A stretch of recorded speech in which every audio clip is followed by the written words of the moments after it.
What up everybody? Welcome to the Grider Peterson YouTube channel. You're gonna wanna stick around for this one. We're talking about ideas and tips as you get your home ready to sell in today's market and if you should do those renovations. Don't forget to watch to the end because that's where all the good information is. Check it out.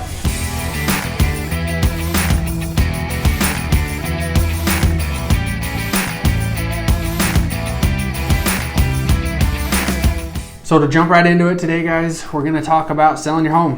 There's not a ton of inventory on the market today, so we're constantly asking people if they thought about selling. We're sending out letters to see if they would consider selling. And then obviously whenever we meet with people that have thought about selling, they have a lot of the same questions. One of those questions is, should I update my house before I sell it? That's a good question, so let's talk about it. In today's seller's market, renovations and updates and upgrades may not be as necessary as they were before. Buyers have limited options with limited inventory, so they're willing to take on more repairs themselves. Actually, according to Freddie Mac, they're saying that 2 in 5 buyers today have purchased or would consider purchasing a home that they knew needed renovations. So let's talk about that a little bit more. You don't have to do all these huge things. I also don't want you to misunderstand me and think that you can just leave your house as is and anybody's gonna come along and buy it. We're obviously trying to do our best to present the house well, get the most buyers through it. More traffic hopefully means more offers, jacks the price up, and you make more money. But there are certain things that have a higher return than others. So often people ask about painting, replacing the carpet, washing the carpet, doing these kinds of things. As a general overview, I would say yes. Fix paint chips, fix spots in the wall that look bad. If your carpet's bad, at least have it cleaned or be willing to negotiate a carpet allowance. That's a big deal to people.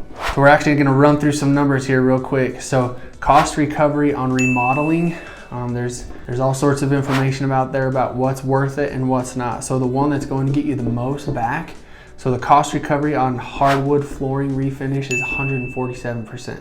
It's gonna get you the most. People pay attention to that. You notice the floors as soon as you walk into a place. Carpet, wood, tile, whatever it is, you're paying attention to it. If you refinish those wood floors and they have no scratches on them, the value is instantly better in the eyes of the buyer. The next close ones are roofing and garage doors. Those are big items. A roof is a huge deal. That's a big expense for someone to take on. If they're gonna need a new roof, they're worried about that. So if you have the means and the time to fix the roof or replace if necessary, usually you get 100% of your money back on those, on the roof or a garage door. People pay attention to those things. Next would be siding, and that's gonna come in at 82%. And then we have bathroom renovation, windows, and kitchen. And those are all at about the 70% mark. So people often think that kitchens and bathrooms are the #1 sellers, and they are. They're a big selling point. People appreciate granite or quartz.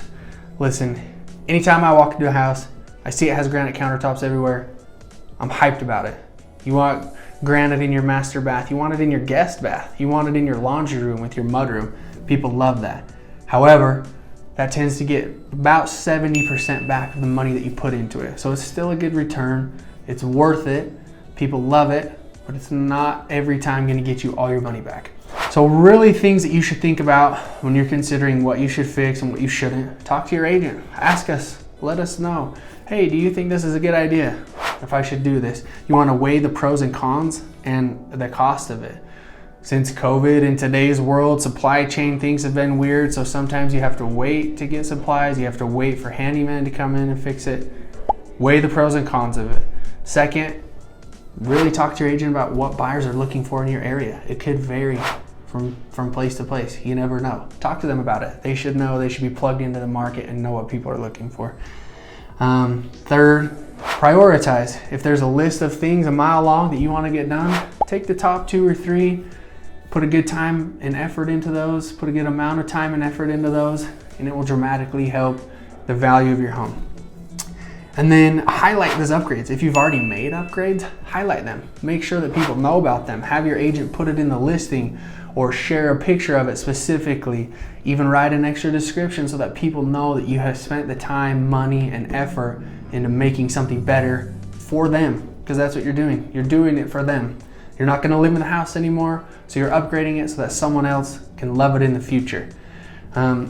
Some of them, in today's market, to be blunt, some renovations aren't worth your time. Others are. So if you're thinking about selling your house, let us know. Talk to us. We are always here. We're always available. People are scared of salesmen because they don't want us to just preach at you. But we just want to talk. Let's have a conversation. If it's something you've been thinking about doing, we're always available. We want to help you decide what's worth it and what's not. We can sell your house fast. We know that for sure. So let's talk about what will get you the most money out of it. Thanks for watching. I hope you enjoyed it. If you have questions, comments, drop them below. Subscribe to us. Turn on the thing so you get our notifications, the bell. That's the word I'm looking for. We'll talk to you soon.